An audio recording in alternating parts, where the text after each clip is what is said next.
At 18 years old, Ethan Walker had nothing left. No apartment, no family he could call, no place to sleep when the sun went down. For weeks, he drifted from town to town along the coast, sleeping in abandoned buildings, fishing docks, and empty sheds just to survive. Then one stormy evening, while following a narrow road along the shoreline, he saw something standing against the crashing waves. An old lighthouse, forgotten, abandoned, and slowly falling apart. Most people saw a dangerous ruin. Ethan saw a chance.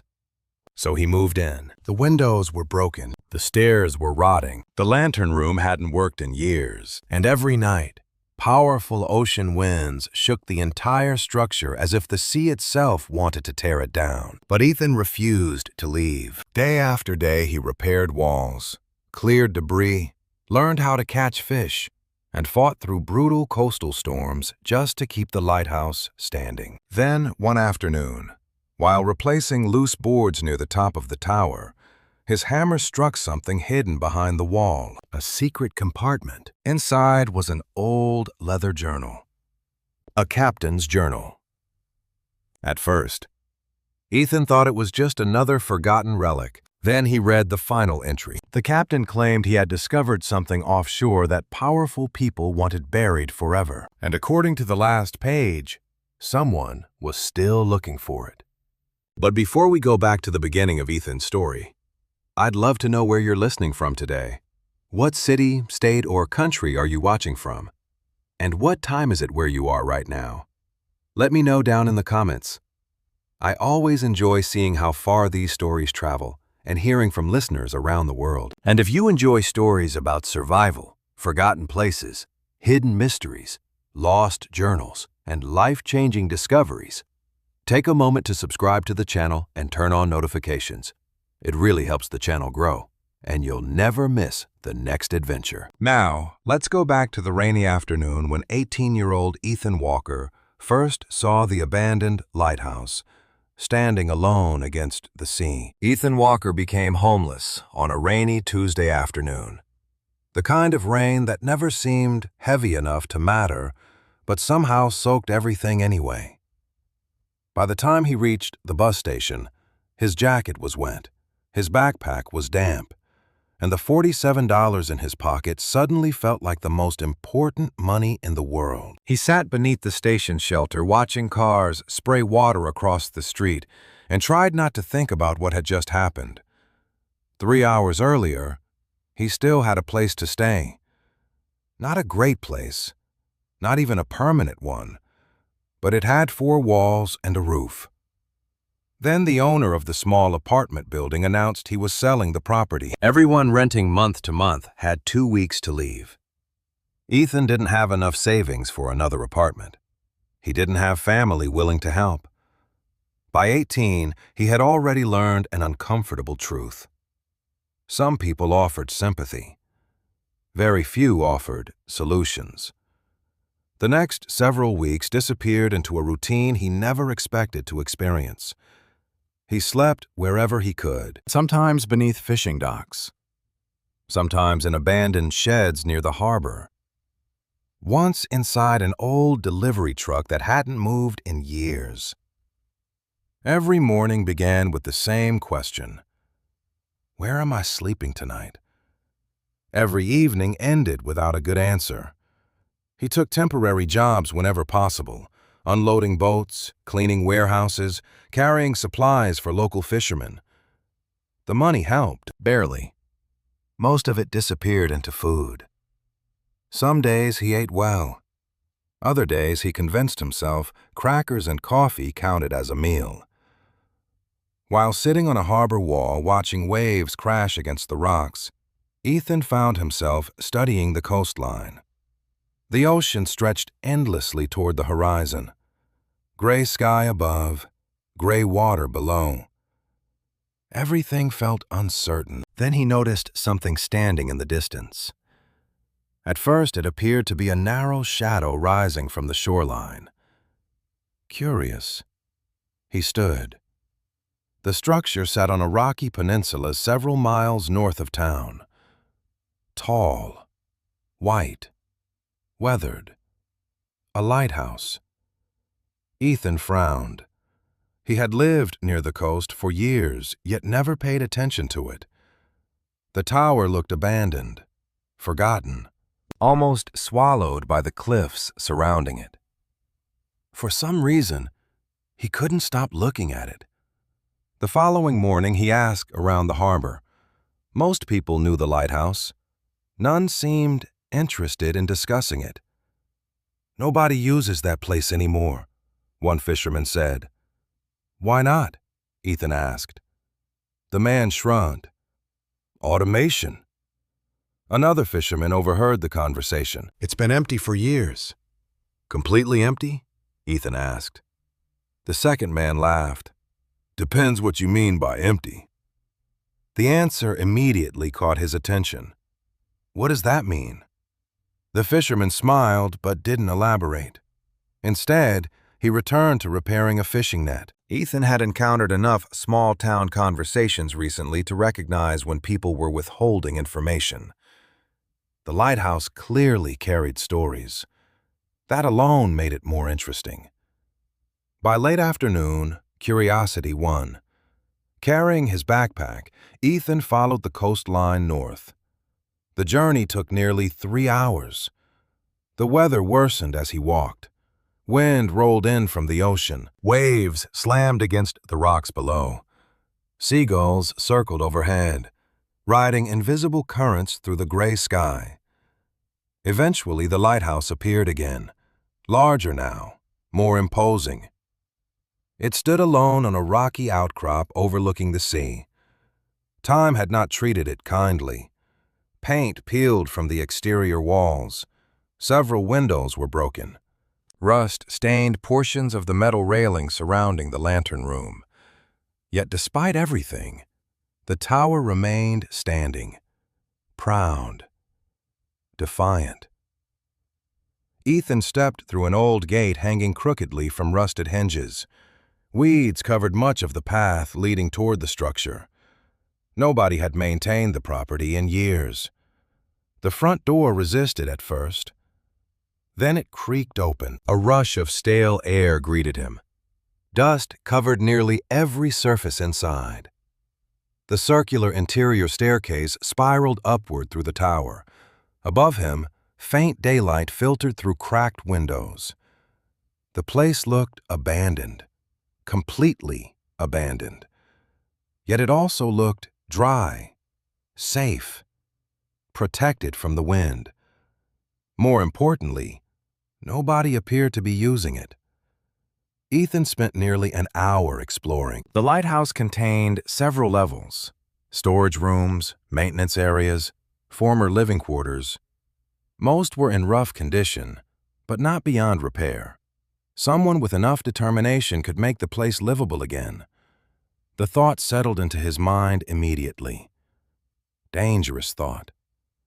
Hope often was. He climbed all the way to the lantern room near the top. The massive glass enclosure overlooked the ocean in every direction. Even through layers of dirt, the view was breathtaking. Endless water stretched toward the horizon. Fishing boats appeared as tiny specks in the distance. Storm clouds gathered far offshore. For several minutes, Ethan simply stood there, watching, listening, feeling something he hadn't experienced in weeks. Possibility. A loud bang interrupted his thoughts. Startled, he turned. One of the loose exterior shutters slammed against the tower wall in the wind. Then another. The entire structure groaned softly. The lighthouse wasn't dead. It was simply neglected, like it was waiting for someone to care again. The idea sounded ridiculous, yet as Ethan descended the stairs, he found himself mentally listing repairs. Broken windows, leaking roof sections, rusted fixtures. The list grew longer with every room. Somehow that didn't discourage him. It excited him. Near sunset, he discovered an old maintenance shed behind the lighthouse. Most of the tools inside were unusable, rusted, damaged, forgotten. Yet a few remained intact. A hammer, several wrenches, a toolbox missing half its contents. Small things, useful things. The discovery felt almost like a welcome gift. As darkness approached, Ethan made a decision. Temporary. Just one night. He would sleep inside the lighthouse and figure out the rest tomorrow. That's what he told himself. Yet while setting up his sleeping bag in one of the old keeper's rooms, he already suspected the truth.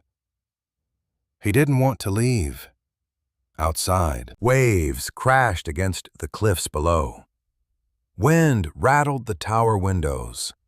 Rain began tapping softly against the glass. For the first time in weeks, Ethan wasn't wondering where he would sleep. He had shelter. Maybe not forever, but enough for tonight. That alone felt like a victory. Before going to sleep, he wandered back to the lantern room one final time. Moonlight filtered through gaps in the clouds. The ocean shimmered silver beneath the night sky. Standing there, high above the coastline, Ethan noticed something strange mounted on one wall near the staircase. A faded brass plaque. Most of the writing had worn away, only a few words remained readable. Captain William Harper. Ethan frowned. The name meant nothing to him, yet something about the plaque felt important, personal, as though the lighthouse remembered someone the rest of the world had forgotten. Eventually, he returned downstairs and settled into his sleeping bag. The sound of waves echoed through the tower. Sleep came quickly, but far above him, hidden somewhere within the aging lighthouse walls, the first clue to Captain Harper's secret waited patiently, and neither Ethan nor anyone else had touched it for decades. Ethan woke before sunrise because the lighthouse was shaking. Not violently, not dangerously, just enough to remind him that he was sleeping inside a structure standing alone against the Atlantic Ocean. Wind howled around the tower. Waves crashed against the cliffs below. Somewhere overhead, a loose metal panel rattled repeatedly. For a few seconds, he lay inside his sleeping bag, listening to the sounds. Then he smiled. It was still better than sleeping beneath a fishing dock. He climbed to his feet and immediately felt the cold. The lighthouse trapped wind almost as efficiently as it trapped shelter. Every crack around a window frame seemed determined to invite the ocean inside. His breath formed small clouds in the air. The place needed work. A lot of work. Ethan spent the morning exploring more carefully than he had the day before. In daylight, the damage became easier to see. Several windows were broken entirely. Rainwater had stained portions of the interior walls. One section of the upper staircase creaked alarmingly whenever he stepped on it. The former keeper's quarters contained decades of dust and debris. Yet despite all of that, the structure remained surprisingly solid. The stone foundation showed no major damage. Most of the metal framework remained intact. Someone had built the lighthouse to survive storms. It had simply been forgotten afterward. By mid-morning, Ethan created a list of priorities. Broken windows first, water leaks second, cleaning everything else third. The plan felt reasonable until he remembered he had almost no money. Still, having a plan felt better than having none. Around noon, hunger forced him back toward town. The walk along the coastline took nearly an hour. Strong winds blew salt spray across the rocks below. Seagulls followed fishing boats returning to the harbor. Everything smelled like the sea. Ethan found temporary work unloading crates from a commercial fishing vessel. The job lasted only 4 hours, but paid enough to buy groceries and a few basic supplies. More importantly, it introduced him to someone unexpected. The old fisherman appeared while Ethan was carrying nets toward a storage shed. "You're the kid staying at the lighthouse." Ethan nearly dropped the bundle. Apparently, everyone in town already knew. Maybe. The old man laughed. People around here always answer questions that way when the answer is yes. Ethan smiled despite himself. The fisherman extended a weathered hand. Samuel Reed.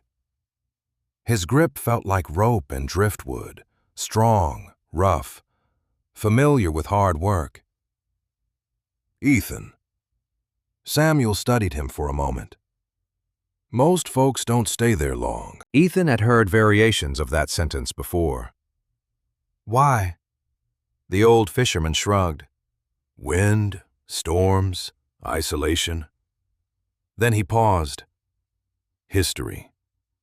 The final word immediately caught Ethan's attention. History. Samuel glanced toward the distant lighthouse visible from the harbor. Old places collect stories. That sounds mysterious on purpose. Samuel laughed loudly. Good, means I'm getting better at it. The conversation ended there, but not before the old fisherman offered a piece of advice. If you're planning to survive winter out there, learn how the sea behaves. Ethan frowned. What does that mean? Samuel pointed toward the horizon. The ocean tells you what weather is coming. Most people don't listen. Then he walked away. Ethan spent the remainder of the afternoon thinking about that. The ocean tells you what weather is coming. The statement sounded strange until evening. While carrying supplies back to the lighthouse, he noticed dark clouds gathering far offshore. They moved differently than normal storm clouds. Lower, heavier, more organized. The sight unsettled him for reasons he couldn't explain. The next morning, he understood why. A storm arrived before dawn. Rain hammered the lighthouse windows. Wind screamed around the tower. Waves exploded against the cliffs with enough force to shake portions of the structure. Ethan spent most of the morning moving buckets beneath leaks and securing loose shutters. Several times he questioned his decision to live there. Then the storm intensified further, and he stopped having time for questions by afternoon. Water was finding its way through cracks he hadn't even noticed before. One shutter tore free entirely and slammed repeatedly against the exterior wall. The lighthouse groaned under the pressure. Yet it held. Somehow, it held. Hours later, when the storm finally moved offshore, Ethan climbed to the lantern room. The view stunned him. White waves stretched across the coastline. Sea foam covered the rocks below. The ocean looked powerful enough to erase entire buildings. Yet the lighthouse remained standing. For the first time, Ethan felt something resembling respect for the old structure. It had survived hundreds of storms before he arrived. It would probably survive hundreds more. While examining storm damage near the upper levels, he discovered something interesting.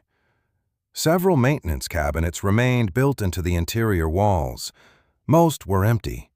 Others contained rusted tools and old electrical components. One cabinet held a collection of logbooks documenting weather observations. The entries stopped abruptly, nearly 20 years earlier. Curious. Ethan flipped through several pages.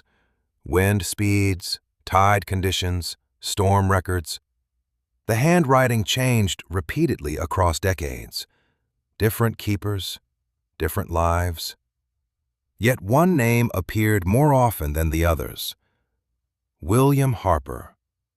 The same name from the brass plaque. Ethan frowned. Apparently, Captain Harper wasn't just a random figure connected to the lighthouse. He had spent years there.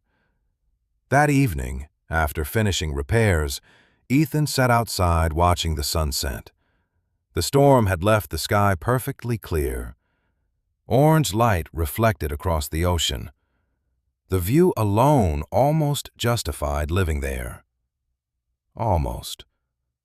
Footsteps on the gravel path interrupted his thoughts. Samuel approached carrying a bucket. "Thought you might need this." Ethan looked inside. Fresh fish. More than enough for several meals. "Why?" Samuel shrugged. "Because you'll starve otherwise." Fair point. The old fisherman sat beside him, overlooking the sea. For a while, neither spoke. The silence felt comfortable. Eventually, Ethan asked the question he had been thinking about all day. "Who was Captain Harper?" Samuel's expression changed immediately.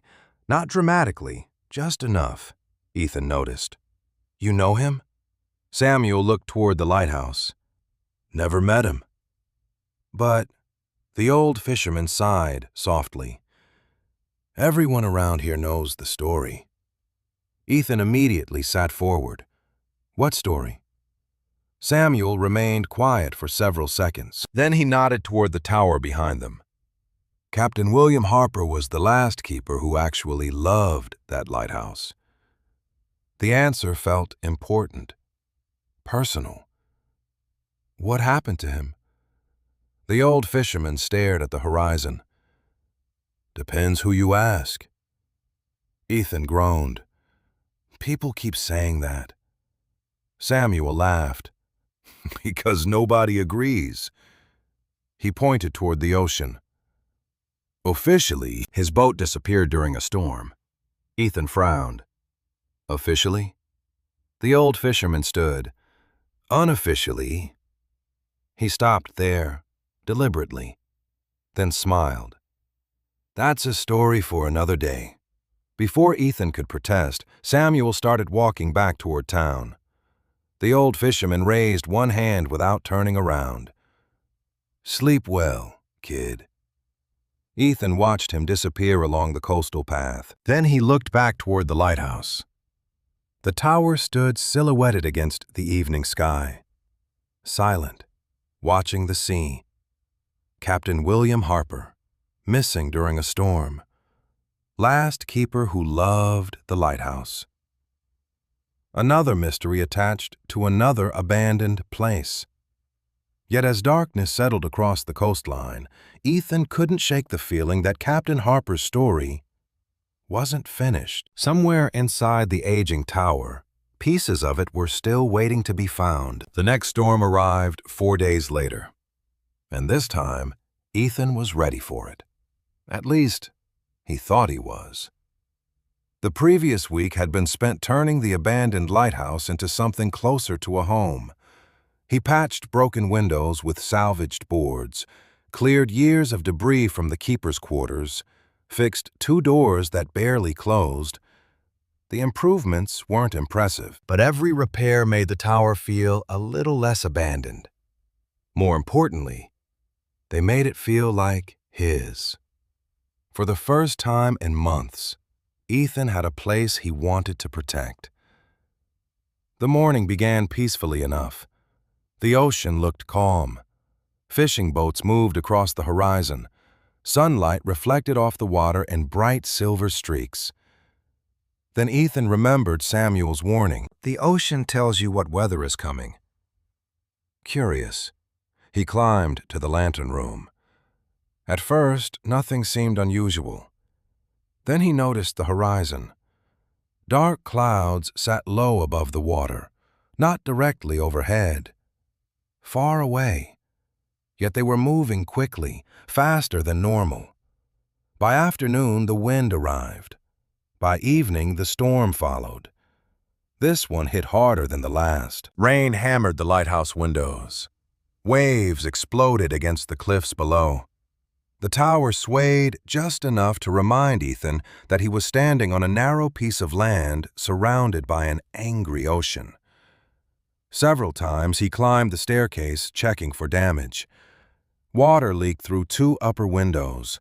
A section of railing outside the lantern room rattled violently. Yet despite everything, the lighthouse endured. Around midnight, after hours of battling drafts and leaks, Ethan finally sat beside a lantern eating canned soup. The storm continued outside.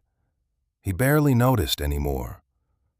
Then the power of the ocean reminded him why people respected it.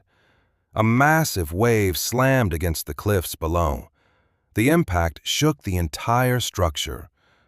Somewhere above, something crashed loudly. Ethan jumped to his feet. For a moment, silence returned. Then another sound followed, metal scraping against stone. He grabbed a flashlight immediately. The noise came from the upper levels. Heart pounding, he climbed the spiral staircase. The higher he went, the stronger the wind became. By the time he reached the lantern room, rain was spraying through a partially broken window. One of the old storage cabinets mounted against the wall had fallen open. Papers littered the floor. The cabinet door swung wildly in the wind. Ethan hurried forward and secured it. Then he froze. Behind the cabinet sat part of the stone wall. Most looked ordinary. One section didn't. A narrow gap had appeared where the cabinet normally rested, just wide enough to reveal darkness behind it. Ethan frowned. The lighthouse was over a century old. Hidden spaces weren't impossible. Still, the gap felt strange, deliberate somehow, curious. He aimed his flashlight inside. The beam revealed only stone and dust, nothing remarkable. Yet the opening remained in his thoughts long after he returned downstairs. The following morning, the storm moved offshore. The coastline looked battered but beautiful. White waves rolled beneath a clear blue sky. Seagulls returned. Fishing boats ventured back onto the water. Life resumed. Ethan spent the day repairing damage while working on the exterior walkway near the lighthouse entrance. He heard a truck approaching. Samuel climbed out carrying a toolbox. Heard the storm was rough. Ethan smiled. That's one way to describe it. The old fisherman spent most of the afternoon helping with repairs. Neither spoke much while working. They didn't need to. Some people were comfortable with silence. Samuel was one of them. Eventually, they sat on the cliffs overlooking the sea. Ethan handed him a bottle of water. You ever think about fixing this place? Samuel laughed. Son, I can barely keep my own roof repaired. Fair point. For several minutes, they watched fishing boats moving across the harbor entrance. Then Ethan decided to ask another question. What really happened to Captain Harper? Samuel sighed immediately. The reaction told Ethan everything. There was definitely a story. Still curious about that, huh? Ethan nodded. Everyone talks around it. The old fisherman stared toward the horizon. William Harper was a good man. You knew him? When I was young. Samuel smiled faintly. He taught half the kids in town how to fish. Ethan listened carefully. This was more information than anyone had shared so far. So what happened? Samuel's smile faded. One day he sailed out and never came back. During a storm, that's the official story. Ethan frowned. And the unofficial one? The old fisherman hesitated. Some people believed he found something. There it was again. Another mystery. Another person discovering something important. Found what? Ethan asked. Samuel shrugged. Depends who you ask. Ethan groaned loudly enough to make the old fisherman laugh. Few people love saying that because it's true. Samuel pointed toward the lighthouse. Some thought he discovered a shipwreck. Others, smugglers. Others, the old fisherman became serious. Something worth hiding. That answer lingered long after the conversation ended. That night, Ethan found himself thinking about Captain Harper again. The brass plaque, the old logbooks. the stories, the hidden gap behind the cabinet. None of it made sense individually. Together, however, they felt connected. Around sunset, he returned to the lantern room. The fallen cabinet remained slightly crooked. Curious, he pulled it away from the wall completely. Dust filled the air. The narrow gap became much larger. For the first time, he could examine it properly. The stonework behind the cabinet looked different from the surrounding wall. More uniform, more deliberate, almost as if someone had sealed an opening years earlier. His pulse quickened slightly. Ethan tapped the stone surface. Most of it sounded solid. One section didn't. The hollow sound echoed softly through the room. He sat back slowly. The storm hadn't simply knocked open a cabinet. It had revealed something. Perhaps a storage compartment. Perhaps nothing important at all. Yet as sunlight faded across the ocean outside, Ethan couldn't shake the feeling that Captain William Harper's story was somehow waiting behind that wall. And if that was true, the abandoned lighthouse might be hiding far more than old memories and weather logs. For the next 2 days, Ethan tried convincing himself the hollow section behind the wall wasn't important. The lighthouse needed repairs. Winter was approaching. Food and supplies mattered more than old mysteries hidden inside stone walls. Unfortunately, curiosity proved far more stubborn than common sense.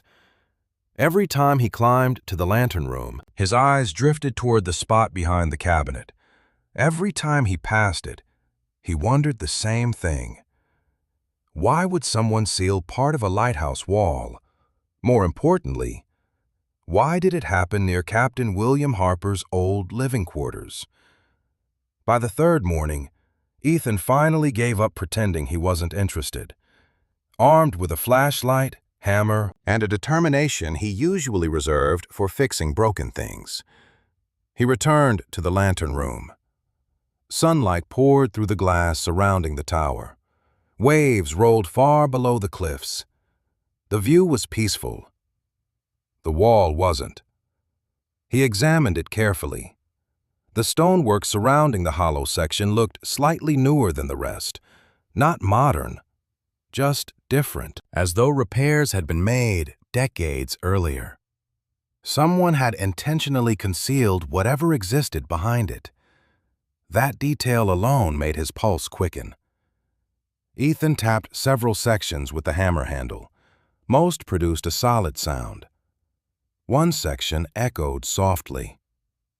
Hollow, deliberate, hidden. He sat back and stared at it. "Okay," he muttered.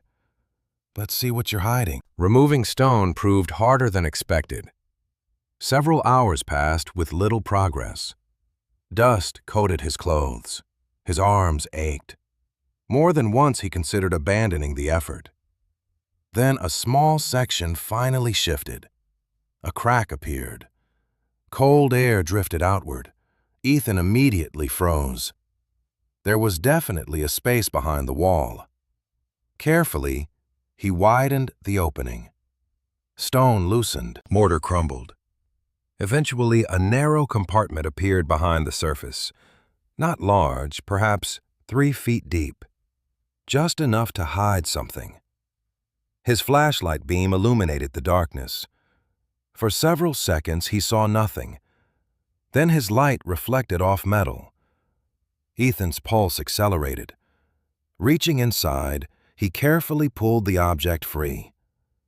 A small brass box, covered in dust, green with age, yet surprisingly intact.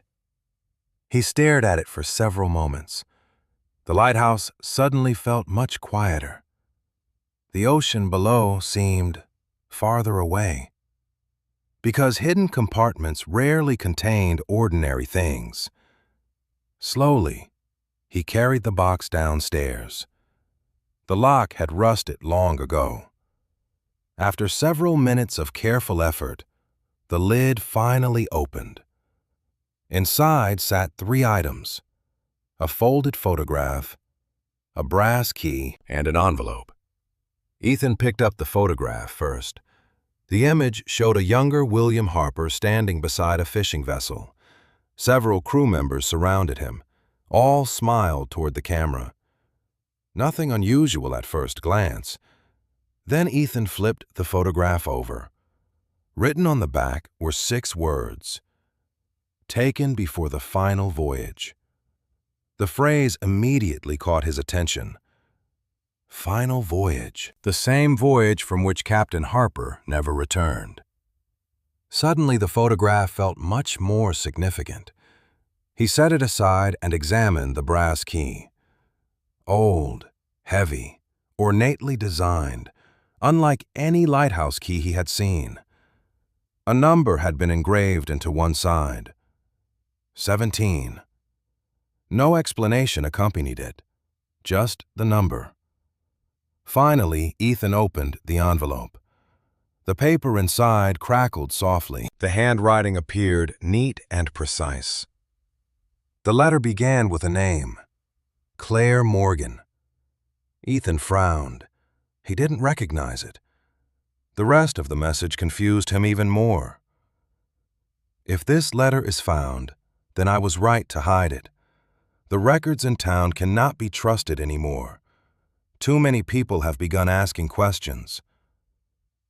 Ethan sat upright. The sentence immediately grabbed his attention. Captain Harper wasn't writing about storms, or ships, or the sea. He was writing about secrecy. He continued reading.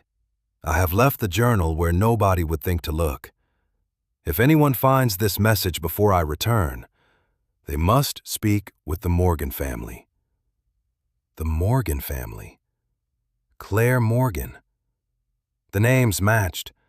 Ethan's pulse quickened. The letter continued.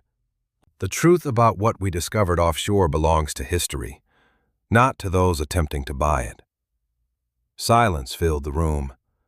Ethan read the sentence twice, then a third time. Offshore, buy it, discovery. The words echoed through his mind. Captain Harper had found something. Samuel hinted at it. The rumors hinted at it. Now the letter confirmed it. Yet the captain never explained what the discovery actually was. Frustratingly, the letter ended there. No answers, just more questions. Ethan leaned back in his chair. The mystery surrounding the lighthouse had suddenly become much larger. This wasn't merely the story of a missing captain anymore. Someone had hidden evidence. Someone had concealed messages inside walls. Someone believed records were being altered, and apparently a journal existed somewhere containing the full story. A captain's journal. Exactly the kind of thing Ethan wanted to find. Later that afternoon, he carried the photograph and letter into town. The harbor bustled with activity as fishing boats returned from the sea. Seagulls circled overhead.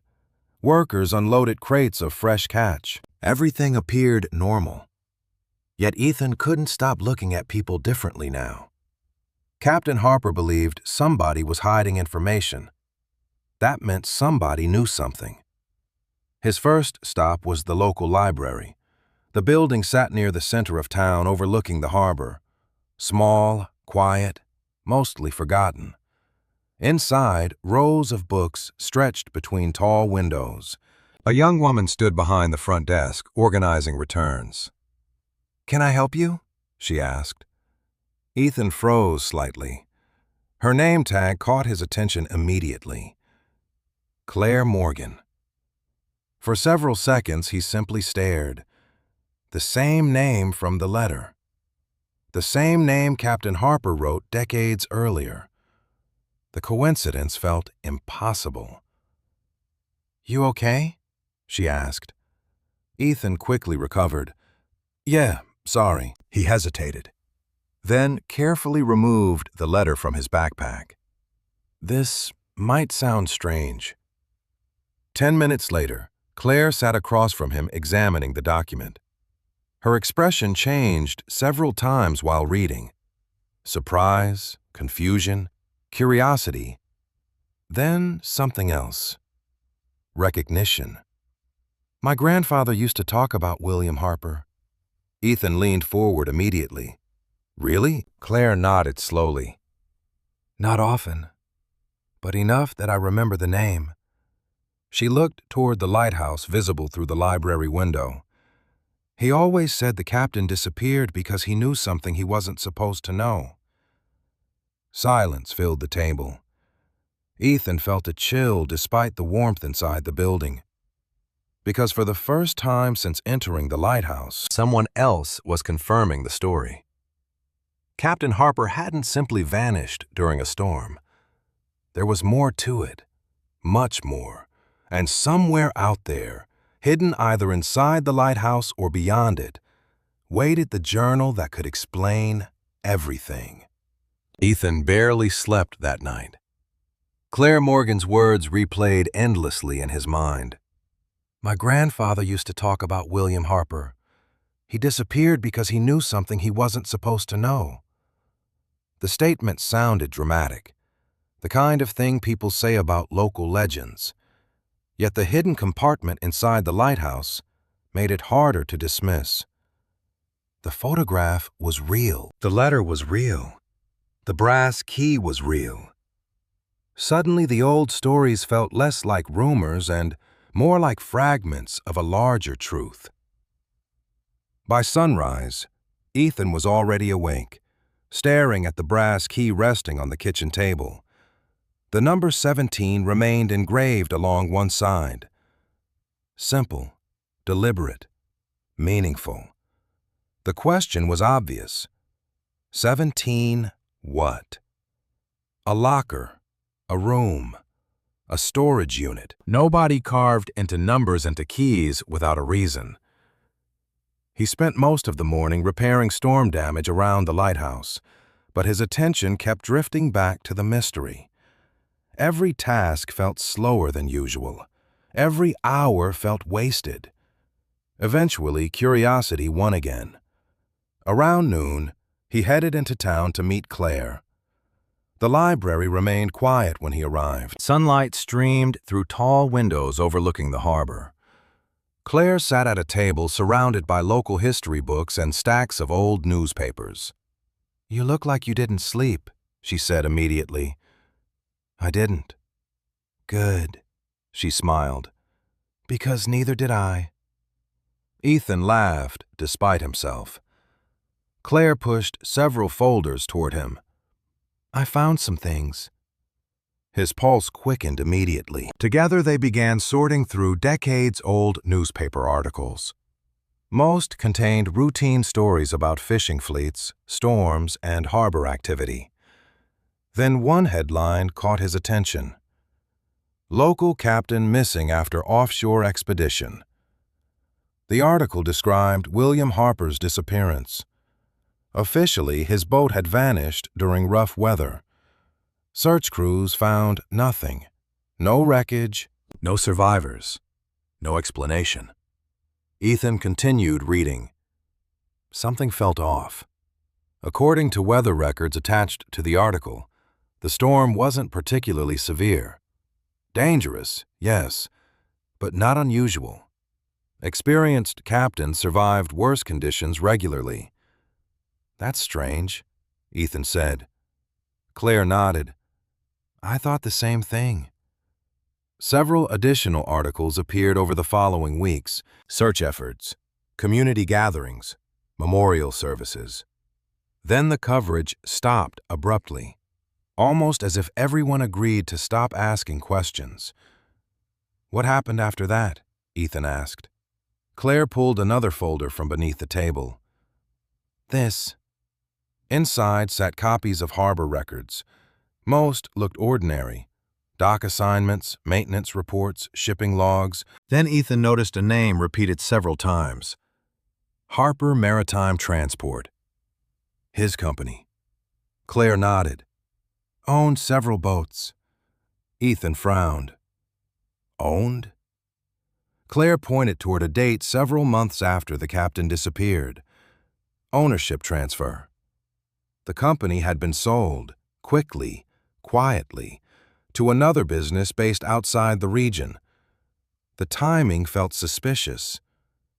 Very suspicious. Before Ethan could say anything else, Claire produced one final document. I think this is what matters. He examined the page carefully. A warehouse inventory report, dated 2 weeks before Captain Harper vanished. Most entries listed ordinary equipment, nets, fuel drums, spare parts. Then one item stood out. Private Storage Locker 17. Ethan immediately sat upright. The number, the key. His pulse accelerated. Claire noticed his reaction. I'm guessing that's important. Ethan removed the brass key from his pocket and placed it on the table. For several seconds, neither spoke. Then Claire smiled. Well, yeah. That's probably not a coincidence. No, it definitely wasn't. An hour later, they stood inside an aging warehouse near the harbor. The building smelled like salt water, wood, and machine oil. Most of the storage units had been abandoned years ago. Dust coated every surface. The harbor authority employee who unlocked the building seemed surprised anyone cared about the old lockers. Most of this stuff hasn't been touched in decades, he explained. Ethan exchanged a glance with Claire. Exactly what they wanted to hear. The employee eventually led them toward the rear section of the warehouse. Row after row of rusted metal doors stretched into the shadows. Then they found it. Locker 17. Smaller than Ethan expected. No larger than a closet. Yet his heart immediately began pounding. The brass key fit perfectly. For a brief moment, he hesitated. So much effort had led to this door. Captain Harper's hidden letter, Claire's research, the mysterious key, everything pointed here. Slowly, Ethan turned the lock. A click echoed softly through the warehouse. The door opened. Dust drifted through the beam of Claire's flashlight. At first glance, the contents seemed disappointing. Several crates, a weathered wooden chest, some old navigation equipment. Then Ethan spotted something sitting alone on top of the chest. A leather-bound journal. Both froze instantly. The cover looked worn from years at sea. Salt stains marked several edges, yet the title remained visible. Captain William Harper. Ethan felt a chill run through him. They had found it. The journal. The very thing mentioned in the hidden letter. The object William Harper believed was important enough to conceal. Carefully, Ethan picked it up. The leather felt cold beneath his fingers. He opened the cover slowly. The first pages contained ordinary entries, weather observations, fishing reports, navigation notes. Then he reached a page marked with a folded piece of paper. Different handwriting, larger, more urgent. Written across the top were 6 words. If you're reading this, be careful. Ethan's pulse quickened immediately. He turned the page. The next entry began with a sentence that changed everything. 3 weeks ago, we found something offshore that should not exist. Silence filled the warehouse. Claire slowly looked up from the flashlight beam. Ethan stared at the words. Because suddenly, the mystery surrounding Captain Harper wasn't about a missing lighthouse keeper anymore. It was about a discovery hidden at sea. A discovery someone had spent decades trying to keep buried. For several seconds, neither Ethan nor Claire moved. The old warehouse seemed to disappear around them. Dust floated through the flashlight beam. Waves echoed faintly from the harbor outside. Yet all Ethan could focus on was the journal in his hands. 3 weeks ago, we found something offshore that should not exist. The sentence immediately transformed everything. Captain William Harper hadn't disappeared because of bad weather. At least, not according to his own words. He disappeared after discovering something. Something strange enough to deserve secrecy. Something important enough to hide inside a forgotten storage locker for decades. Ethan carefully turned the page. The handwriting remained neat and deliberate. The captain described a routine fishing voyage several miles beyond normal shipping lanes. At first, the entries seemed ordinary. Weather conditions, ocean currents, crew observations. Then the tone shifted. Shortly after sunrise, we noticed an unusual formation rising from the water. Ethan frowned. A formation? He continued reading. Harper described rocky structures emerging from the sea during an unusually low tide. According to the journal, none of them appeared on official navigation charts. That detail immediately caught Ethan's attention. Experienced captains trusted maps. If something large enough to notice wasn't on those maps, that meant either the charts were wrong or the discovery was new. Neither explanation felt normal. Claire leaned closer. "Keep reading." Ethan didn't need encouragement. The following entries became increasingly strange. Harper and his crew returned several times over the next week. Each visit revealed more. The formation wasn't merely a collection of rocks. It appeared structured, deliberate, artificial. "Artificial," Claire whispered. Ethan nodded slowly. The captain's descriptions became more detailed. Stone walls visible beneath the water, geometric patterns, straight edges, features nature rarely produced on its own. Eventually, one sentence made both of them sit upright. "I believe we have found evidence of a settlement far older than anyone realizes." Silence filled the warehouse.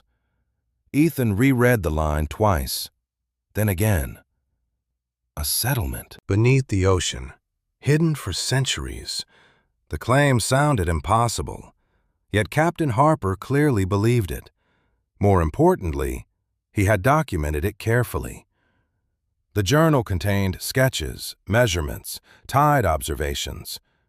He wasn't guessing. He was investigating. The next several entries focused on exploration. Harper and his crew made repeated trips to the location. They photographed structures, recorded coordinates, collected evidence. Then something changed. The handwriting became less steady, less confident. Someone has begun asking questions. Ethan's pulse quickened. There it was, the same pattern appearing throughout every mystery. Someone discovers something. Then strangers appear. Harper described unfamiliar men visiting the harbor, business representatives asking unusual questions, people suddenly interested in his routes and schedules. At first, he dismissed them. Then the attention increased. "They know where we've been." Claire looked up immediately. "That doesn't sound good." Ethan agreed. The captain's concern became obvious in every entry afterward. Several pages later, he found a folded map tucked between the journal sheets. Carefully unfolding it, he revealed a chart of the local coastline. Most markings appeared ordinary. Fishing routes, navigation points, tide references. Then he noticed a red circle drawn several miles offshore. Beside it, Harper had written 2 words: "Deep Marker." Ethan studied the location carefully. The spot sat far beyond the harbor, isolated, easy to overlook. Exactly the kind of place where a hidden discovery could remain unnoticed for decades. The journal continued. Harper described preparing a final expedition. According to his notes, he intended to document everything and deliver copies of his findings to historians outside the region. "If anything happens," one entry read, The truth must survive. Ethan felt a chill. The sentence sounded less like a plan and more like a warning. Then he reached the final pages. The handwriting changed dramatically. Several words were scratched out. Entire sentences appeared rewritten. Fear practically bled from the paper. A vessel followed us today. Ethan and Claire exchanged glances. The next entry was worse. The same men are asking questions again. Then another. I no longer believe this is about archaeology. Silence filled the warehouse. Ethan turned to the final written page. The last official journal entry. Captain Harper's final words. Tomorrow we return to Deep Marker. If these pages are found without me, assume the discovery was real. The entry ended there. No conclusion, no explanation, no final answer. Just silence. The mystery remained unfinished. Ethan slowly closed the journal. For several moments, neither spoke. Then Claire pointed toward the bottom of the storage chest. What's that? Ethan looked down. Beneath the journal sat another object. A narrow wooden box secured with brass fittings. Unlike everything else, it remained locked. The keyhole immediately caught his attention. Same size, same shape. Same age as the brass key they found hidden inside the lighthouse. His pulse accelerated. Carefully, he inserted the key. The lock clicked instantly. Both froze. Slowly, Ethan lifted the lid. Inside sat several weathered photographs, a compass, and a second envelope. This envelope looked different, newer somehow, more personal. Across the front, Captain Harper had written only 3 words, "Open last." Ethan stared at it. Claire stared too. I hate when people do that, she whispered. Ethan laughed softly. Yeah. Yet neither reached for the envelope. Not yet. Because underneath it sat something even more important. A folded navigation chart. And near the center of the chart, marked with heavy red ink, was the exact location of Deep Marker. The place where Captain Harper made his final voyage. The place where he believed an impossible discovery waited beneath the sea. And as Ethan unfolded the chart completely, he noticed something that made his stomach tighten. Someone else had added markings to the map years later. Different handwriting, different ink. And beside the coordinates, a short message had been written. They never stopped looking. The words stayed with Ethan long after he closed the wooden box. They never stopped looking. 4 simple words, yet somehow they felt heavier than everything else Captain Harper had left behind. The journal described a discovery. The map revealed a location. But that final note suggested something far more unsettling. Whatever Harper found offshore decades ago, other people were still searching for it. Not years later, decades later. The realization followed Ethan and Claire all the way back to the lighthouse. Evening shadows stretched across the coastline. Waves rolled steadily beneath the cliffs. The ocean looked peaceful, ordinary. Yet Ethan couldn't stop staring at the horizon. Somewhere beyond those waters sat Deep Marker. Somewhere beyond those waters began the final chapter of Captain Harper's story. You're thinking about going out there? Claire stood beside him in the lantern room. Ethan didn't answer immediately. That alone was an answer. You are, he sighed. Wouldn't you? Claire glanced toward the sea. Maybe. Then she smiled slightly. Definitely. That honesty made Ethan laugh. Over the following days, life continued. Repairs needed attention. Supplies needed restocking. The lighthouse still demanded constant work. Yet the mystery now influenced everything. Every spare moment was spent studying Harper's journal and navigation charts. The deeper Ethan looked, the more details emerged. The captain hadn't simply marked a location offshore. He documented tidal patterns, underwater formations, and specific routes approaching deep marker. Every note suggested careful preparation, almost as if he expected others to follow after him. Meanwhile, Claire continued researching local records. Most evenings she arrived carrying new folders, newspaper clippings, or photocopied documents. Each revealed another small piece of the puzzle. One discovery stood out more than the others.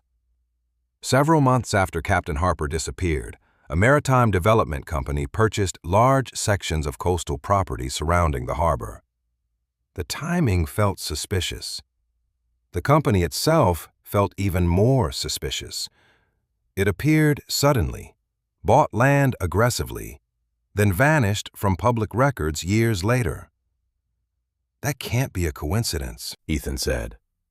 Claire nodded. "I don't think it is." The mystery was growing larger, far larger than either expected. Then something happened that made it feel personal. 3 nights later, Ethan returned from town after sunset. Wind pushed waves against the cliffs below. The lighthouse stood dark against the evening sky. Everything looked normal until he reached the front door. It was slightly open. His pulse quickened immediately. Ethan knew he had locked it. He always locked it. Carefully, he stepped inside. Silence greeted him. The keeper's quarters appeared untouched. The kitchen remained unchanged. Nothing seemed missing. Yet something felt wrong. He climbed the stairs cautiously. The farther he went, the more obvious it became. Someone had been inside. Several drawers stood partially open. Storage cabinets had been searched. Papers sat scattered across tables. The intruder hadn't vandalized anything. They had been looking for something. Ethan immediately thought about Harper's journal. Heart pounding, he rushed toward the room where he kept the documents. The journal remained hidden exactly where he left it. The map remained there too. Relief washed through him. Then confusion followed. If nobody took anything, what were they searching for? The answer arrived the next morning. Claire showed up before breakfast. One look at the lighthouse interior told her everything. "Someone broke in." Ethan nodded. Together, they examined the damage. The pattern quickly became obvious. Whoever entered ignored valuables. Tools remained untouched. Supplies remained untouched. They focused entirely on documents and storage areas, the same places Ethan would search if he were hunting for information. "They knew something was here," Claire said quietly. Ethan agreed. The timing was impossible to ignore. Nobody had shown interest in the lighthouse for decades. Then suddenly, after discovering Harper's journal, someone was searching the building. That afternoon, they brought the journal to Samuel. The old fisherman listened carefully while they described the break-in. His expression darkened immediately. "I was afraid of this." Ethan sat forward. "Afraid of what?" Samuel stared toward the harbor through the diner window. "The wrong people hearing about Harper again." Silence followed. Then Ethan asked the question that had been bothering him for days. Who were the people looking for the discovery? The old fisherman remained quiet for several seconds. Finally, he sighed. "When I was younger, folks used to talk about investors coming through town." "Investors?" Claire asked. Samuel nodded. "People with money, lawyers, survey teams." The description sounded familiar, very familiar. The same pattern appeared in countless mysteries. Someone discovers something valuable. Powerful interests arrive. Then secrecy follows. Samuel continued.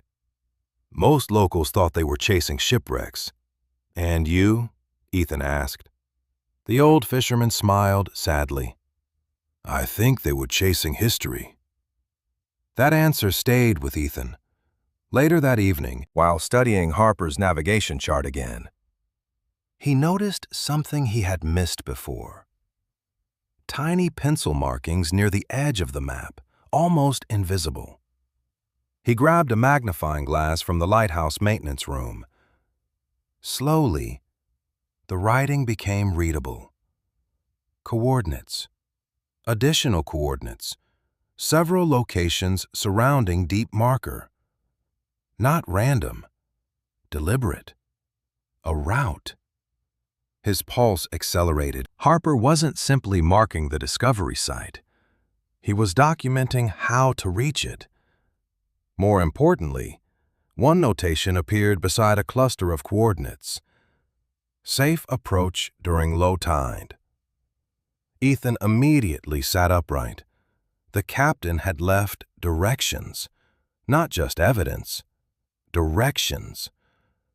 Before he could process the realization fully, another detail caught his eye. Near the bottom of the chart, hidden beneath several folds, sat a small hand-drawn symbol. A circle surrounding an anchor. The same symbol appeared repeatedly throughout the journal, yet this time something accompanied it. A short note written in different handwriting than Harper's. The records are below. Ethan stared at the words, then read them again. The records are below. Below what? Below the water? Below deep marker. Below the discovery itself, questions flooded his mind. Answers remained frustratingly absent. Yet one thing had become clear. Captain Harper wasn't merely documenting a mystery. He was leaving a trail designed for someone to follow.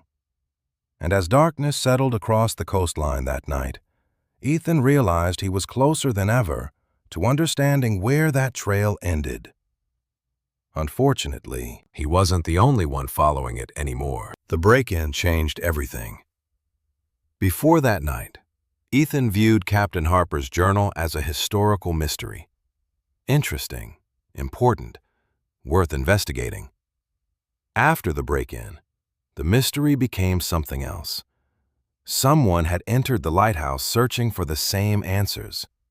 Someone knew enough to look, yet not enough to find what they wanted. That realization made every clue feel more urgent.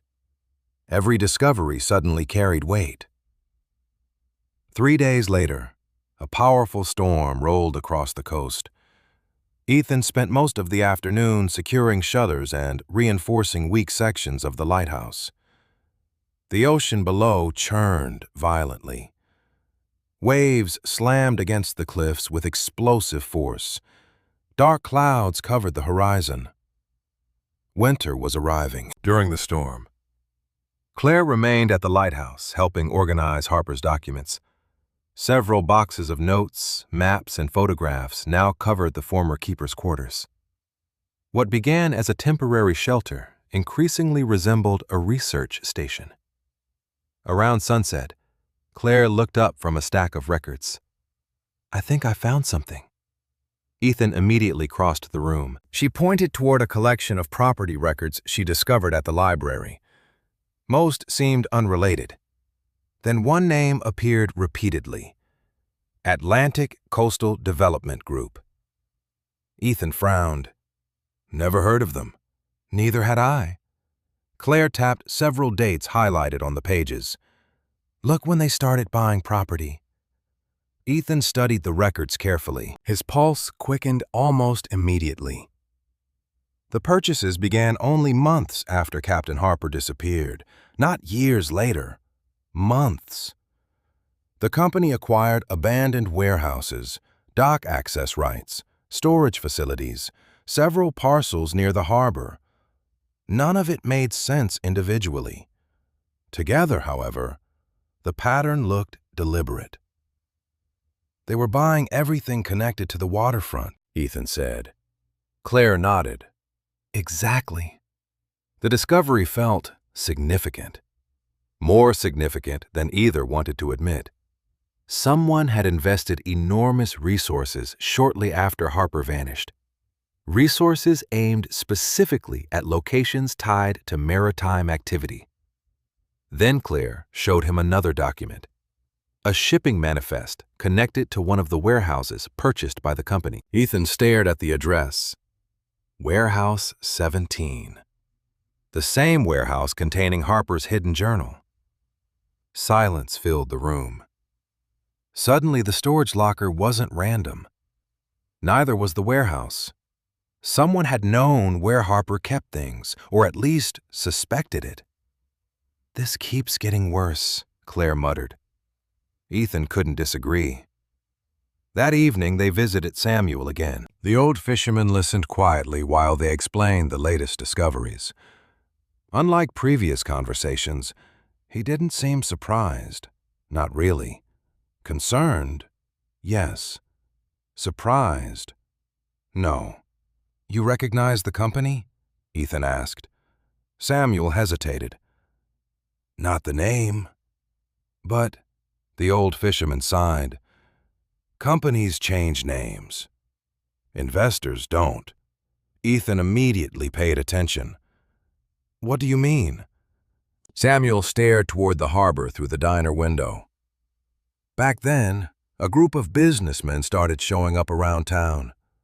Looking for Harper? Claire asked. Samuel nodded slowly. Officially, they were interested in development opportunities. His expression hardened. Unofficially, they asked a lot of questions about his final voyage. The room grew quiet. The pattern was becoming impossible to ignore. Harper discovered something offshore. He disappeared. Then investors arrived searching for information. Decades later, someone broke into the Lighthouse, searching again. Whatever existed at Deep Marker had never stopped attracting attention. After leaving the diner, Ethan walked alone along the harbor. Fishing boats rocked gently against their moorings. Harbor lights reflected across the water. Everything appeared normal. Yet his thoughts remained fixed on one phrase from Harper's chart. The records are below. The words felt increasingly important, not because he understood them, because he didn't. Around midnight, back at the lighthouse, Ethan spread the navigation charts across a table. Wind rattled the windows. Waves echoed below. He examined every mark Harper left behind, every note, every coordinate. Eventually, he noticed something he had overlooked. Several coordinates formed a pattern, not random locations, a route leading toward Deep Marker. More importantly, the final coordinates sat directly beside a symbol. The anchor enclosed within a circle, the same symbol repeated throughout the journal. Curious. Ethan began comparing entries. Every appearance of the symbol corresponded to references about records, evidence, or documentation. It wasn't decorative. It marked information. His pulse accelerated. Then he noticed something else. One journal page described an abandoned signal buoy once located near Deep Marker. Harper mentioned using it as a navigation reference. The buoy no longer appeared on modern charts. Yet beside the note, he had drawn the same anchor symbol. Ethan sat upright. A possibility formed immediately. The records aren't below the discovery. They're below the buoy. The idea sounded absurd at first, then less absurd. Maritime crews often hid emergency supplies inside navigational markers, waterproof containers, maintenance equipment, documents. If Harper needed a secure hiding place offshore, a forgotten buoy made surprising sense. The following morning, He shared the theory with Claire and Samuel. Claire liked it immediately. Samuel looked uncomfortable. "I know where that buoy used to be." Ethan blinked. "You do?" The old fisherman nodded. "Everybody did." Silence followed. Then Samuel added something unexpected. "I went there once." Ethan immediately leaned forward. "When?" "Years ago." Samuel stared toward the ocean. "After Harper disappeared." The room became completely silent. "What did you find?" Ethan asked. The old fisherman hesitated, long enough to make both Ethan and Claire nervous. Finally, he spoke. "Nothing." Then he paused, "Because somebody got there before me." The statement landed like a stone. Before Ethan could ask another question, Samuel continued. "The buoy had been cut loose." Claire frowned. "Cut loose?" The old fisherman nodded. "Deliberately." Ethan felt his stomach tighten. Someone had removed it, removed evidence, removed access, removed something important. Suddenly, Harper's final notes made even more sense. He wasn't hiding information from the sea. He was hiding it from people. That evening, another discovery pushed the mystery even further. While cleaning a storage room near the base of the lighthouse, Ethan noticed muddy footprints on the floor. Fresh footprints. Not his, not Claire's, not Samuel's. His pulse quickened immediately. Someone had been inside again. More disturbing was where the tracks led, straight toward the room containing Harper's maps and journals. Yet just like before, nothing appeared stolen. Someone was searching carefully, searching repeatedly. As darkness settled over the coast, Ethan climbed to the lantern room. Wind moved across the ocean below. Far out on the water, several distant lights shimmered against the horizon. Fishing boats, probably. Yet one light seemed different. Stationary. Watching. He couldn't explain why the sight unsettled him. Maybe it was exhaustion. Maybe it was imagination. Or maybe, after decades of silence, Captain Harper's secret was finally drawing attention again. Because somewhere offshore, hidden beneath waves and forgotten by most of the world, lay the truth about Deep Marker. And whoever kept breaking into the lighthouse seemed determined to reach it first. Ethan didn't tell Claire about the light offshore right away, partly because he wasn't certain what he had seen, partly because he was tired of sounding paranoid. The lighthouse was old. The mystery was consuming most of his thoughts. It would have been easy to blame exhaustion, yet the image stayed with him, a single light sitting motionless beyond the harbor long after every fishing boat had returned home. By morning, he still couldn't stop thinking about it. The next several days brought rough weather. Strong winds swept across the coastline. Rain rolled in from the ocean almost every afternoon. Ethan spent most of his time repairing damage and preparing the lighthouse for winter. The building looked noticeably different now. Broken windows had been replaced. Walls had been cleaned. Leaks were patched. What began as an abandoned ruin increasingly resembled a home.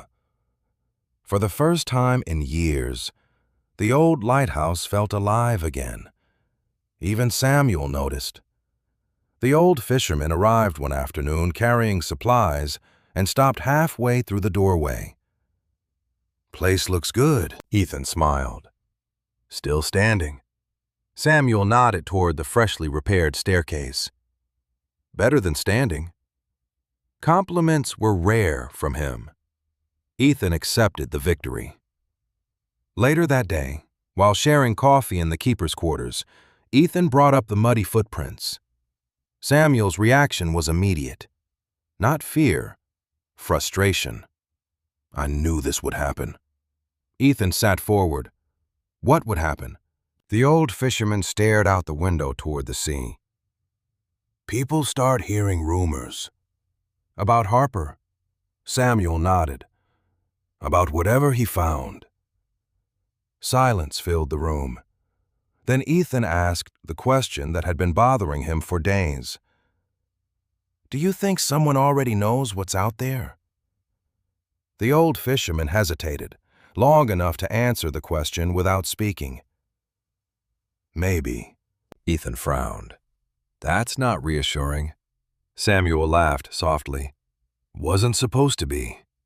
Before leaving, the old fisherman handed him something unexpected, an old nautical chart, folded, worn, covered in handwritten notes. What's this? Ethan asked. Samuel pointed toward the map. My father's. Ethan carefully unfolded it. The chart depicted local waters stretching far beyond the harbor, fishing routes, tide markers, reef locations. Most of it appeared ordinary. Then he noticed several areas circled in red pencil. One circle sat directly over deep marker. His pulse quickened. Your father knew about it. Samuel shrugged. Everybody who spent enough time at sea knew something was there. Ethan immediately looked up. Something? The old fisherman smiled faintly. Not what, just something. The distinction felt important. That evening, Claire arrived carrying another stack of research materials from the library. Her excitement became obvious before she even entered the room. I found Harper's crew list. Ethan nearly dropped the chart. Seriously? She nodded. Final voyage. Every crew member. They spread the documents across the table. 6 names appeared. William Harper, 3 deckhands, a mechanic, and a navigator named Richard Cole. One name immediately stood out, unlike the others. Richard Cole survived. According to town records, he wasn't aboard Harper's final trip. He left the crew only days earlier. Ethan leaned back. Has anyone talked to him? Claire's expression answered the question. Nobody can. Why? He died 15 years ago. Disappointing. Then Claire smiled. But his daughter still lives here. The next afternoon, they drove across town. The house sat overlooking a small marina, weathered but well-maintained. An elderly woman answered the door. When Ethan mentioned Richard Cole's name, her expression immediately changed. Not hostile, careful. Like someone opening a box she hadn't touched in years. Dad talked about Captain Harper sometimes, she admitted. Ethan exchanged a glance with Claire. Finally, a real witness. Over tea, the woman shared stories she remembered hearing as a child. Most seemed ordinary. Fishing trips, harbor life, storms. Then she mentioned something interesting. Dad always regretted not going on that last voyage. Ethan immediately paid attention. Why? She hesitated. Because he believed Harper was right. Silence followed. Ethan leaned forward. Right about what? The woman stared toward the harbor outside her window. That something had been hidden offshore. The room became very quiet. The same phrase appeared again and again. Hidden offshore. Discovery. Deep marker. Harper wasn't the only person who believed it. Richard Cole did too. Then came the most important detail. Dad kept one thing from those days. Ethan's pulse accelerated. The woman disappeared briefly into another room. When she returned, she carried a weathered notebook, smaller than Harper's journal, different handwriting, yet unmistakably old. Navigation notes, she explained. Ethan carefully opened the cover. The pages contained coordinates, weather observations, and route calculations. Most seemed routine. Then he found a familiar symbol, the anchor enclosed within a circle, the same symbol from Harper's journal. Claire noticed immediately. "There."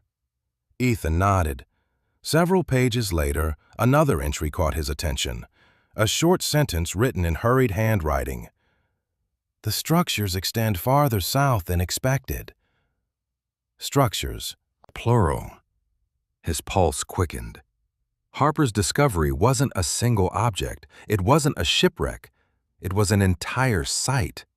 Something large enough to have multiple structures. Suddenly, the settlement theory felt much more likely. They spent hours reviewing the notebook.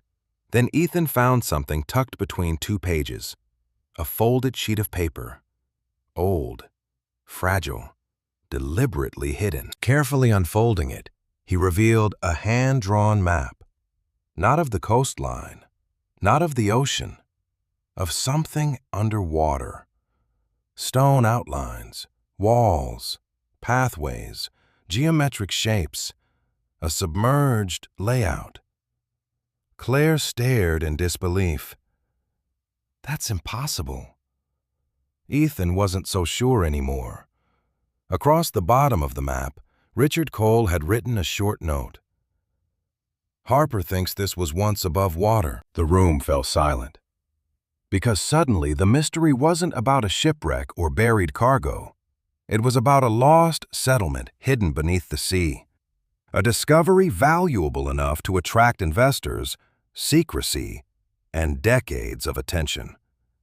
As Ethan carefully folded the map, another thought struck him. If Richard Cole managed to sketch part of the site, then Harper's crew had seen far more than anyone realized. Which meant somewhere, hidden among Harper's records, there might be evidence of the entire discovery. Evidence someone had spent decades trying to find. And judging by the recent break-ins, someone was still searching for it right now. The map from Richard Cole's notebook changed the direction of the entire investigation. Until now. Ethan and Claire had been chasing fragments, a journal entry here, a hidden note there, stories passed down through generations.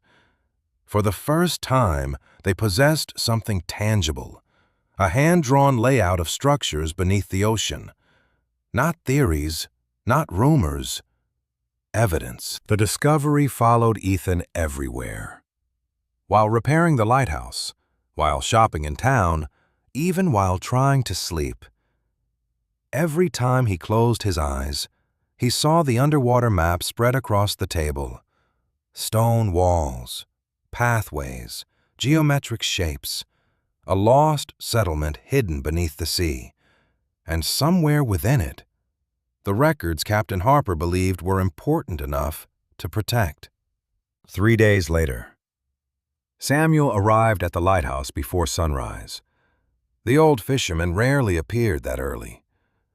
The moment Ethan opened the door, he knew something was wrong. "You need to see this." Samuel handed him a folded newspaper. The article wasn't on the front page. A small piece near the bottom, easy to miss. Ethan read it twice, then a third time. Coastal Survey vessel granted research permit. Claire arrived halfway through the article and immediately noticed Ethan's expression. "What happened?"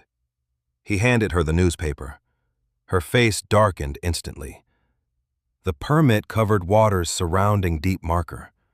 Officially, the project involved seabed analysis and environmental studies. Unofficially, nobody believed the timing was a coincidence. Not after everything they had discovered. "They found something," Claire said quietly. Samuel nodded. "Or they think they have." Silence filled the room. The mystery was no longer hidden in journals and archives. People were actively searching the area again, just as Captain Harper feared decades earlier. That afternoon, Ethan climbed to the lantern room and used an old pair of binoculars to scan the ocean. The survey vessel was easy to spot. Larger than local fishing boats, white hull, professional equipment mounted along the deck. It moved slowly across the horizon, making repeated passes near deep marker. Watching it stirred an uncomfortable feeling, the same feeling he experienced after discovering the muddy footprints. They were running out of time. Later that evening, Claire arrived carrying another folder from the library archives. "I found something connected to Atlantic coastal development." Ethan immediately sat forward. The company kept appearing throughout the mystery. Every trail seemed to lead back to it. Claire spread several documents across the table. Corporate records, shipping manifests, property purchases. Most were boring. Then she pointed toward a name listed repeatedly among company executives. Jonathan Mercer. The name meant nothing to Ethan until Claire showed him another document, a photograph. Mercer standing beside a group of investors. Behind them sat the harbor warehouse. Warehouse 17. Ethan's pulse quickened. He was involved from the beginning. Claire nodded. "Looks that way." The timeline became impossible to ignore. Mercer and his associates arrived shortly after Harper's disappearance. They bought waterfront property, acquired warehouses, controlled access points, then spent decades quietly maintaining their interests, all centered around the same area, deep marker. Samuel studied the photograph carefully. Then something unexpected happened. The old fisherman froze. "I know him." Both Ethan and Claire looked up immediately. "What?" Samuel pointed toward Mercer. "Older now, but that's him." Ethan's pulse accelerated. "You've seen him recently?" Samuel nodded slowly. "Last month." Silence filled the room. Suddenly, the mystery stopped feeling historical. Jonathan Mercer wasn't some long-dead executive buried in old records. He was alive, active, still interested. The realization changed everything. Over the next several days, Ethan became increasingly focused on Harper's remaining documents. Somewhere among them had to be the final clue. The answer Captain Harper spent his life protecting. The answer Mercer spent decades chasing. One rainy afternoon, while sorting through loose pages from the journal, Ethan discovered something unusual. Several sheets had been glued together, deliberately. Almost as though someone wanted to hide what lay beneath. His pulse quickened immediately.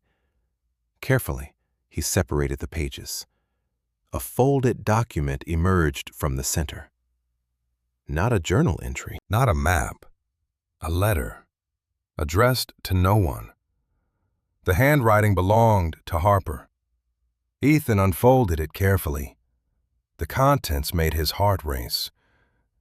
"If I fail, the evidence remains beneath the settlement." Claire leaned forward immediately. Ethan continued reading. Harper described a waterproof container hidden within the underwater ruins. Inside were photographs, survey records, and documentation proving the discovery existed long before corporate interests became involved. More importantly, Harper described exactly where he hid it, near the central structure marked on Richard Cole's map. Ethan stared at the page. "The records are real." Claire nodded slowly. "And they're still there." Samuel looked toward the ocean visible through the lighthouse windows. "If nobody found them first." Fair point. Yet another detail stood out. Harper believed the evidence remained hidden, protected, waiting. The final sentence of the letter sent a chill down Ethan's spine. "The sea guards it better than any man could." That night, a storm rolled across the coast. Wind rattled the lighthouse, rain hammered the windows. Yet Ethan barely noticed. His attention remained fixed on the letter. The evidence existed. The location existed. Everything pointed toward Deep Marker. Then, shortly after midnight, another sound interrupted his thoughts. A vehicle outside. Ethan immediately extinguished the lantern. His heart began pounding. Nobody visited the lighthouse at this hour. Moving carefully, he climbed toward the lantern room. Through the glass, he could see headlights below. A dark truck parked near the entrance road. Two figures stood beside it, watching the lighthouse. Not approaching, just watching. The same unsettling feeling returned, the feeling that someone else was following Harper's trail. After several minutes, the figures returned to the truck and drove away. Ethan remained motionless long after the headlights disappeared, because now he knew two things with absolute certainty. First, Captain Harper's evidence was probably still hidden beneath the sea. Second, he wasn't the only person trying to find it. And judging by the renewed activity around Deep Marker, the search was about to reach its final stage. The storm arrived 2 days later. Not a normal coastal storm, the kind fishermen talked about for years afterward. Wind screamed across the ocean.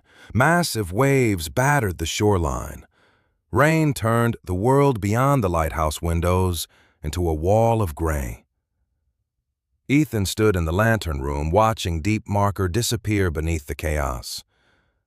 Somewhere out there, hidden beneath hundreds of feet of water and decades of secrecy, Captain Harper's evidence still waited. And now he knew something else. He wasn't the only person planning to reach it. The dark truck, the survey vessel, Jonathan Mercer. Every clue pointed toward the same conclusion. The search had entered its final chapter. By sunrise, the storm had weakened enough for boats to leave harbor. Ethan. Claire and Samuel met at the marina before dawn.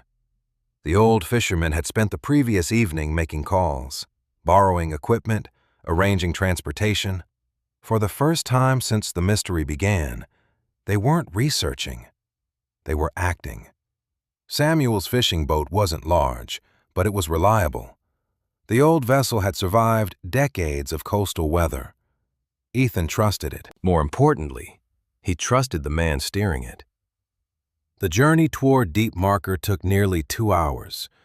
Gray clouds still hung low over the ocean. Swells rolled beneath the hull. Seagulls followed briefly before disappearing toward shore. Throughout the trip, nobody spoke much. The weight of the moment felt too large. Everything Harper had hidden, everything Mercer had searched for, everything Ethan had discovered since arriving at the lighthouse, it all led here. Eventually, Samuel slowed the engine. The GPS coordinates matched Harper's notes almost perfectly. Deep Marker. Ethan looked across the water. Nothing appeared unusual. Endless ocean stretched in every direction. Yet beneath them sat the answer to a decades-old mystery. Claire opened Richard Cole's map. The central structure should be right below us. Ethan nodded. Then they prepared the diving equipment. The water was cold, visibility wasn't ideal, yet conditions were manageable. Several minutes later, Ethan slipped beneath the surface. The ocean swallowed all sound instantly. Sunlight filtered through the water above. For several moments, he saw only darkness and drifting particles. Then the ruins appeared. His breath caught immediately. Stone walls emerged from the depths. Broken pathways stretched between structures. Massive blocks rested exactly where Richard Cole's map suggested. The underwater settlement was real. Completely real. Even after everything, seeing it firsthand felt impossible. Ethan followed the map carefully. through collapsed corridors, past weathered foundations. Toward the center of the site, then he found it, a larger structure standing above the others, partially collapsed, yet still recognizable. The central building, Harper's hiding place.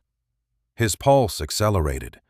Searching carefully, he moved along the foundation wall. Minutes passed. Then his flashlight beam reflected off metal. Ethan froze. Wedged beneath several stones sat a cylindrical container. Weathered, covered in marine growth, hidden exactly where Harper described. Relief washed through him. The evidence existed. Harper had been telling the truth. Carefully, he secured the container and began ascending toward the surface. When he emerged, Claire immediately saw the expression on his face. "You found it," Ethan laughed breathlessly. "I found it." Back aboard the boat, they opened the container. Inside sat waterproof packets preserved far better than anyone expected. Photographs, survey sketches, coordinates, written reports, dozens of documents. More importantly, the materials clearly proved the settlement had been discovered long before any development companies became involved. Harper's evidence established historical significance beyond question.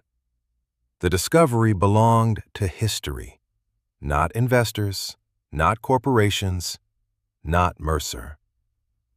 History. Samuel stared at the documents silently. Finally, he smiled. "Harper did it." Ethan nodded. Yeah. The old captain had succeeded, decades after his disappearance. The truth survived. Unfortunately, the day wasn't over. As they prepared to return to shore, another vessel appeared on the horizon. Larger, faster, heading directly toward Deep Marker. Ethan immediately recognized the survey ship. The same vessel operating under the research permit.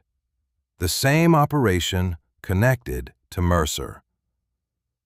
Silence filled the boat. Then Claire pointed toward the evidence container. "We already won." She was right. The survey ship no longer mattered. Harper's records existed. The proof existed. Once historians, archaeologists, and authorities examined the documents, everything would change.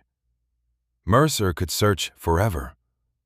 The secret was no longer hidden. Within weeks, exactly that happened. The evidence attracted immediate attention from universities, historians, and state agencies. Marine archaeologists confirmed the settlement's significance. Legal investigations examined decades of property acquisitions surrounding Deep Marker. Journalists uncovered connections between old investors and modern development groups. The story spread quickly, nationally, then internationally. Deep Marker became a protected archaeological site. Research teams arrived openly, transparently. For the first time, the discovery belonged to everyone, not a select few operating in shadows. Throughout it all, Ethan remained at the lighthouse. Winter slowly faded into spring. Storms became less frequent. The coastline turned green again. Visitors occasionally stopped to see the restored tower. Some came because of the discovery. Others came because they heard a homeless teenager had saved a forgotten lighthouse. Ethan never liked that description much. He didn't save the lighthouse alone. Samuel helped, Claire helped, even Captain Harper helped, in a strange way. One evening, several months later, Ethan stood in the lantern room watching the sunset. The ocean stretched endlessly beyond the cliffs. Golden light reflected across the water, far below. Waves rolled peacefully against the shore. Claire climbed the staircase carrying 2 mugs of coffee. "Thinking again?" she asked. Ethan smiled. "Probably." She handed him a mug and joined him beside the glass. For several moments, they watched the horizon in comfortable silence. Then Claire spoke. "Funny how this started." Ethan laughed softly. With a broken lighthouse. With a homeless kid looking for somewhere to sleep. Fair point. Ethan looked around the lantern room. Fresh paint covered the walls. New glass replaced broken panes. The old tower felt alive again. Home. "I thought I was finding shelter," he admitted. Claire smiled. "Turns out you found a lot more than that." She wasn't wrong. He found purpose, friends, a future. And the truth Captain William Harper spent his life protecting. Later that night, after Claire left, Ethan climbed one final time to the top of the tower. Darkness settled across the ocean. The lighthouse beacon shined brightly for the first time in years, sweeping across the water in slow, steady arcs. Somewhere beyond the horizon lay Deep Marker, the lost settlement.